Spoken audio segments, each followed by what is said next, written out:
All right, so I am here and I am trying to get this done. This is Atlas Comics' Blazing Battle Tales, featuring none other than the Sergeant Hawk. Now, I don't know what the deal is, but I feel like Sergeant Hawk is like Nick Fury, and Blazing Battle Tales is kind of like the Howling Commandos. You know what I mean? But I don't know for sure. Um, because I had to take a few days off because I had to stop everything because I had finally gotten monetization on my channel. I don't know if you guys noticed, but yeah, I finally got monetized, which is good. Obviously that's a good thing, but I had to stop everything and like set it all up and set up the memberships, set up the clothing that you have to put on there, get ready for ads. Sorry if you guys don't realize, probably by like the end of July there's gonna be ad rolls that are gonna start playing on my videos. But yeah, I've that took a long time to get all that set up, and then you're sitting there, you have to wait for like YouTube to just do. YouTube is slow on everything. It doesn't matter. I'll make a whole video explaining all that stuff, like an update to the channel. But yeah, we did it finally. We're monetized. But that is not what we are here for today. Today we are here to read Blazing Battle Tales featuring Sergeant Hawk. I don't know which one of these fellas is Sergeant Hawk. Apparently, okay, so this is Yvette. Yvette must be inside. Let's pick up the plans and beat it. Clearly, this busty maiden being held hostage by these Nazis. Okay, these are Nazis. I'm sure that that's not Sergeant Hawk. This must be Sergeant Hawk right here. And this looks like it's going to be a very interesting story. God, I love this artwork, man. Oh my god, that's the one thing about Atlas Comics. It's like they were not starved for talent. They were very talented for writing and artists and things like that. They were paying like tremendous page rates at the time because they wanted to do anything that they could to beat out Marvel Comics. So, man, it's just, yeah, it's great. Well, let's see, is there any... No, there's not. Okay, script by John Albano, pencils by Patrick Broderick, inks by James Farling, and editor Larry Lieber. Of course, it's Larry Lieber. As we know, he was the editor-in-chief of Atlas Comics. This is Sergeant Hawk, and his killer platoon was what they called us. We weren't spit and polish or glory boys looking for chest decorations. We were just a confident bunch of sore-footed dog faces spoiling for a fight anytime and any place, and that's why me and a couple of my Joes were picked for a special mission that began when some kind of kablamo happened. Oh, is this the assassination of what was it, Franz Ferdinand? Okay, a German 88 lying hidden in the underbrush swung its long steel barrel around, and wham, what was once a moving vehicle instantly disappeared, changed into a twisted heap of motionless, smoking scrap. My god, look at that. Poor, is that a civilian car? Why would they blow up this car? Oh, poor girl, she's about to get kidnapped. And just 24 hours after that action, come on in, Sergeant, and meet Major Kelly of Military Intelligence. Afternoon, Hawk. Yeah, there he is. There's Hawk. Yes, that is the Hawk. I knew it was something important. For MI Military Intelligence to dispatch one of their brainy hotshots to visit us lowly muscle boys, and I was right, goddammit. Yes, a French underground leader. That's the girl. The girl's name is Yvette Deschamps. I don't know. I think maybe I spelled that wrong. Whoops, that's me cellular. My bad. Let me... Vibrations. Jerry had finally gotten onto her, and an 88 stopped the vehicle in which she was trying to escape. We think we know where she's being held prisoner, but we don't have sufficient force to launch an attack, so you send in Sergeant Hawk, is what you do. You send in that Hawk boy. But you think of me and two of my men. You might have a chance. How? How does that make any sense? How do two guys...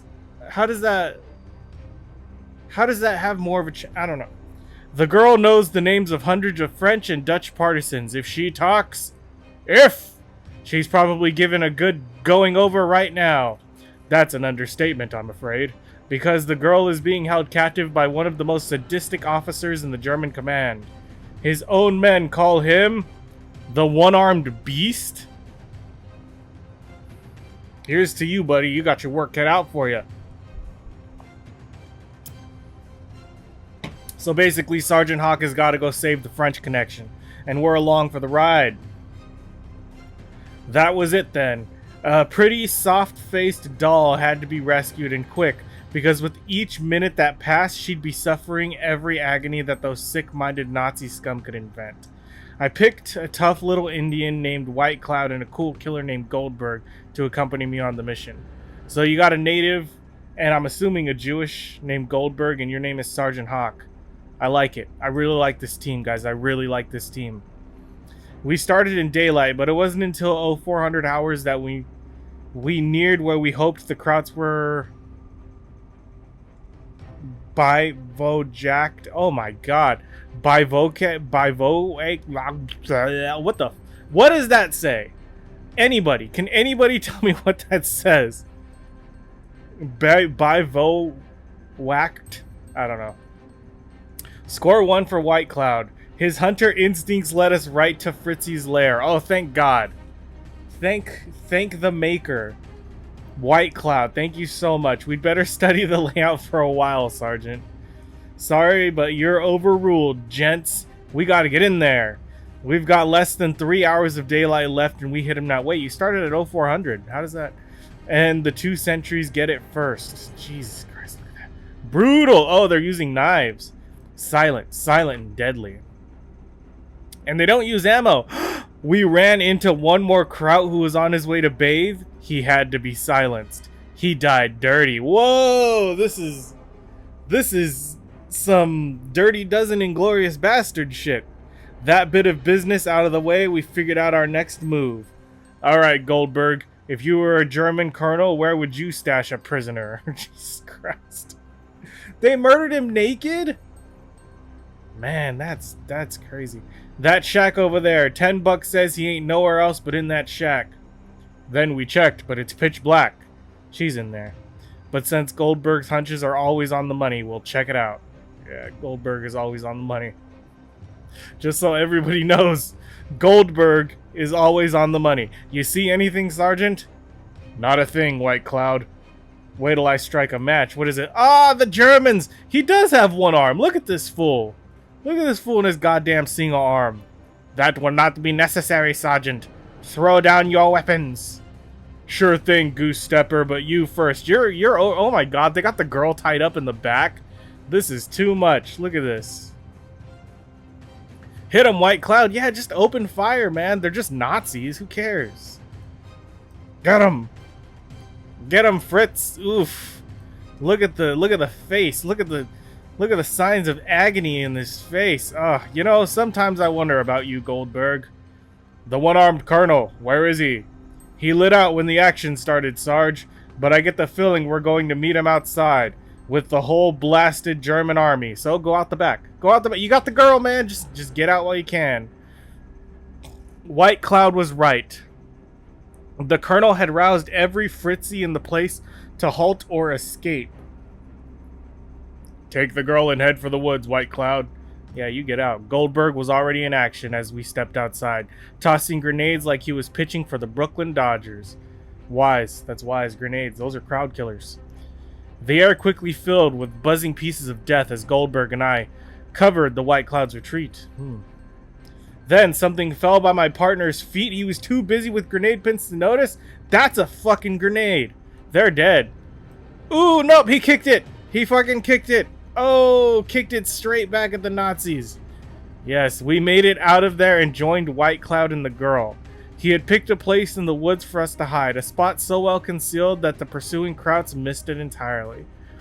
He had also used his first aid kit to tend to the doll's wounds.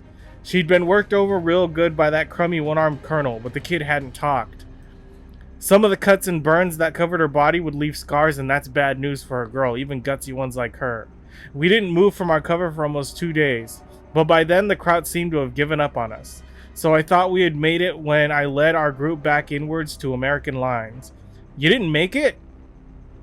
Ordering Goldberg and White Cloud to stay behind with the doll, I scouted the area, and that's when I saw it. A German grave detail, getting ready to hide American corpses out here in the forest. Some of those Joes are from my regiment, and their bodies have the same cuts and burns as the French dolls. The filthy one-armed butcher must have tortured them unmercifully before he killed them. I quit thinking and went into action. I tossed a couple of grenades smack into the center of those gray-clad ghouls. Jesus Christ. Well, that's it. Look at that. That takes care of that business. I can't imagine anybody survived that shit. Then I put some little round holes in those who survived the blast. When I turned to go back, I ran into Goldberg. He had heard the noise and came on the double. Okay. Afterwards, I went down and took a closer look at those American bodies. I could not answer. Rage had taken possession of my thinking, my reasoning. Mental images were all that was left.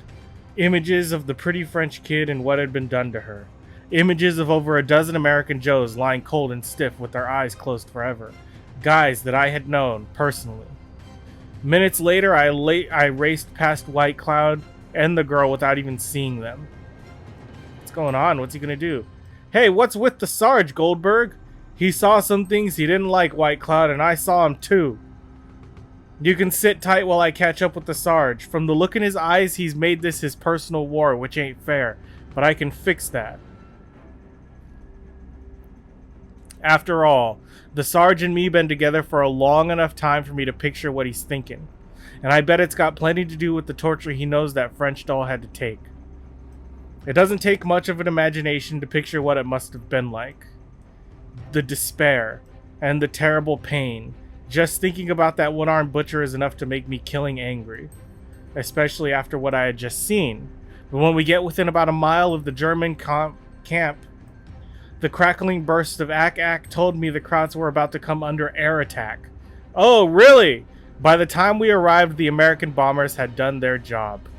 Damn, look at that. And those Fritzies that survived the Holocaust had already fled. Jesus. That's insane. But it's really the Sarge's story from here on. Goldberg, did you hear a Jeep start up? It's him! The one-armed sadist is trying to escape! Holy shit! Get him! He's crazy. He survived all that? Desperately, he jammed the accelerator and bolted forward. At the same time, I squeezed off one quick burst. The bullet found its mark. The colonel slumped over the steering wheel and began a crazy ride down the hill. A ride that ended when his vehicle crashed into a tree and burst into crackling flames and thickening smoke. Goldberg and I stood motionless, watching the devil on his way to hell. You fucking did that shit, Sergeant Hawk. I didn't believe in you. I didn't believe you could do it. I thought for sure that man was going to get away, but then you shot him, and now he's dead. Justice. There you go. For all those people he tortured. It's a damn shame. Alright, let's see what else we got here. We've got, you are a well-trained seaman in the service of the mighty German Third Reich, a veteran observer. Your duty is to search the sky for any sign of the enemy, but you see nothing except a vast emptiness. The air above is cold, ominously silent, desolate. Suddenly, from out of nowhere, an American aircraft is swooping down its engine, screaming its guns, chattering their message of death. A story by Joe Albano, art by Al Williams, Al Williams III. Alright. And now you know, in a moment that is legendary, the Predator known as VIP Gunner, the Sky Demon. Okay, Captain Beckman is stunned by the suddenness of the unexpected assault upon his freighter. Gun crews to battle stations, gun crews to battle stations, he screams. Was our lookout sleeping? And how did that Amerikaner pass the destroyed radar undetected? 9. Our protectors have arrived, Herr Captain. Ah, Doomkampfs. They arrived after the enemy swine has finished his assault. What? Oh, he's circling for another attack. It's one dude? One dude is taking all these fools out? The man is a fool. Nothing can pass through the shield of our destroyers are putting up for us. He has not been stopped, Herr Capitan. But he's just got machine guns. With machine guns, you can't destroy. You gotta have a bomb or something. Gott in Himmel, a devil is flying that craft. Yeah. We are carrying a cargo of high explosives. Those flames cannot be permitted to... Bam! Oh, never mind. Never mind. Those idiots were fucking... They had explosives on that ship. The captain's frantic words are cut short as he, his crew, and the heavy-laden freighter vanish from the surface of the sea. Done. Then expertly guiding his P-51 through fiery massives of exploding ack-ack, the Sky Demon wings homeward unscathed, and his Mustang disappears from view aboard one of the German destroyers. Incredible. I have never witnessed such a display of daring. Yeah, but one day we shall meet the German of superior skill and bravery. Later, back at his airfield. Yes, sir? Captain Gunner, I suppose you know who I am? No, I don't fucking know who the fuck you are. Yes, sir, our new base commander, Lieutenant General Sands. Correct. Now would you mind telling me how it came about that you permitted to roam the skies independently? Our former commander made the decision, General. Without telling anyone when, why, or where you're going? That is pretty dangerous, now that I think about it. You're a loose cannon, alright? I don't care if they call you the Sky Devil. I know that, but why? I have sort of a gift, sir, a sixth sense that enables me to find and destroy important targets. Captain, that order is hereby rescinded, is that clear? Yeah, hell yeah, I don't want to die out there, so yeah, of course I'm not gonna go. No buts. Tomorrow you fly with your squad, and will continue to do so as long as I am in command of this base. Sixth sense indeed, what rubbish. I agree. There is no sixth sense, sir. Teamwork makes the dream work. It's all about teamwork, man. That's how you complete missions. Hey, Skipper, did you notice we have a celebrity along with us, Mr. Sky Demon himself? And don't mind Haley, VIP. His insults only mean he admires you. Yes, I know that, Skipper. And when we get back home, I'm gonna give him a knuckle autograph as a keepsake. Suck it, loser. Oh, sign off, gents. We've got bandits at 9 o'clock. And within minutes, one of these is the German Sky Demon. Pandemonium breaks loose as men and their machines lock in deadly combat. The sky becomes an arena of fire and smoke. And young corpses. Good show, gents. The Goose Steppers are calling it a day. Before our fuel runs out, let's head home. Wait, what do you mean? What do you mean? There's not going to be any challenge? It's just over? Hey, Skipper, I've got a hunch about that train down there. Would you mind if I, Negative, VIP. You shot 2 109s out of the sky a short time ago. That's all the action I can allow you. Remember, buddy, it's the General's orders, not mine. Oh, that's the important target. But that's his sixth sense is telling him to kill that target. There's our own field below, Birdman. And later, at that same evening, the Sky Demon is summoned to the base commander's headquarters. Have a seat, Captain. Captain Gunner reporting as ordered, sir. I'm afraid I made a rather costly mistake when I ordered you to fly with the squadron. Tomorrow you're back on your own again. What? Thanks, General. Yes, I blundered when I scoffed at your sixth sense, Captain. Because intelligence got word from the underground that a very special enemy was seen on board that train you wanted to attack today. A very special enemy indeed. Yeah, oh my god, look. It's a German with a poor mustache. Terrible. Terrible. Sixth sense. And if what if Hitler wasn't on that train? Oh, I got a funny feeling. I'm gonna blow up this train, guys. I got a feeling about it. Like, are you kidding me? It's not like Hitler's the only person on that train. What are there civilians on the train? Like, forget it. Forget it. Oh my god, is this the third story? No, it's only 2 pages long. What is this? Blazing Battle Tales. Salutes. Bronze Star winner, Private William Swanson. My god. With the American 1st Division in Normandy, France, June 6, 1943. Among the infantrymen that came wading ashore today, under the murderous barrage of bursting artillery shells and a small weapons fire, was rifleman William Swanson. After moving less than 100 feet across the sandy terrain, Private Swanson's platoon came under an inhuman wall of fire from a nearby bluff. Oh my god, what did he do? As American casualties mounted, Private Swanson began sliding his body forward inches at a time, making slow but steady progress inland. Before long, he had the German machine gun nest located. Did he kill it?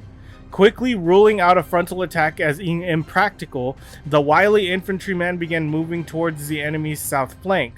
After disappearing into shell holes that peppered the area, Private Swanson suddenly reappeared from behind a hedgerow that was located in a position from which the Germans were clearly visible. A good marksman, which the infantryman was, could safely and easily pick off each member of the enemy gun crew, which is exactly what Private Swanson did. 3 shots from his weapon and 3 dead Germans proved his marksmanship to be better than good. It was extraordinary. But the unusual rifleman wasn't through. He used the same tactics in wiping out 2 additional enemy machine gun nests, plus 1 lone German sniper. When Private Swanson swore for the day was compiled, it was learned that he had killed a total of 11 Germans. Okay. And so once again, Private William Swanson, we salute you. We sure do. That's pretty fucking good. Jesus Christ, 11 Germans. That's not bad. Yeah, that's not bad at all. I mean, it's cool enough to get a fucking comic book made after you. We salute you. Alright, so that's it for Private Swanson. Man, that's, you know, not bad. Okay, that was Blazing Battle Tales. But you guys have got to tell me here what you guys think about this, because I'm a little bit on the fence. I gotta say the Atlas Police and the Atlas military comics are not as good as the superhero stuff. Well, the superhero stuff was just ridiculous. That's why I guess I liked it so much, because it's just ridiculous, you know? It's just, you know, like the Cougar and the Brute and all that stuff is insane. But yeah, I mean, the thing with Atlas Comics is that you get good stories, you get good art, and it just comes into like a really great product. Either way, we got 3 more to go before the Atlas Comics playlist is complete. So we'll see. But unfortunately, I gotta tell you guys, this is it for Blazing Battle Tales. There was only ever 1 issue of Blazing Battle Tales, and this is it. It's over and it's not coming back, guys. Obviously, it's not coming back. So I hope you enjoyed it. If you enjoyed it, go back and watch it over again, because it's not coming back. Yeah, the next one is it's a 3-issue series. What's it called? 3-issue series called Savage Combat Tales is what that one's called. So we got those 3 issues, and then after that we'll move on to something else. But yep, come hell or high water, this week we are finishing the Atlas Comics playlist. Anyway, that's it for this comic. If you liked reading this comic with me and you want to read more, like this video, subscribe to the channel. Until next time, nerds, stay heroic.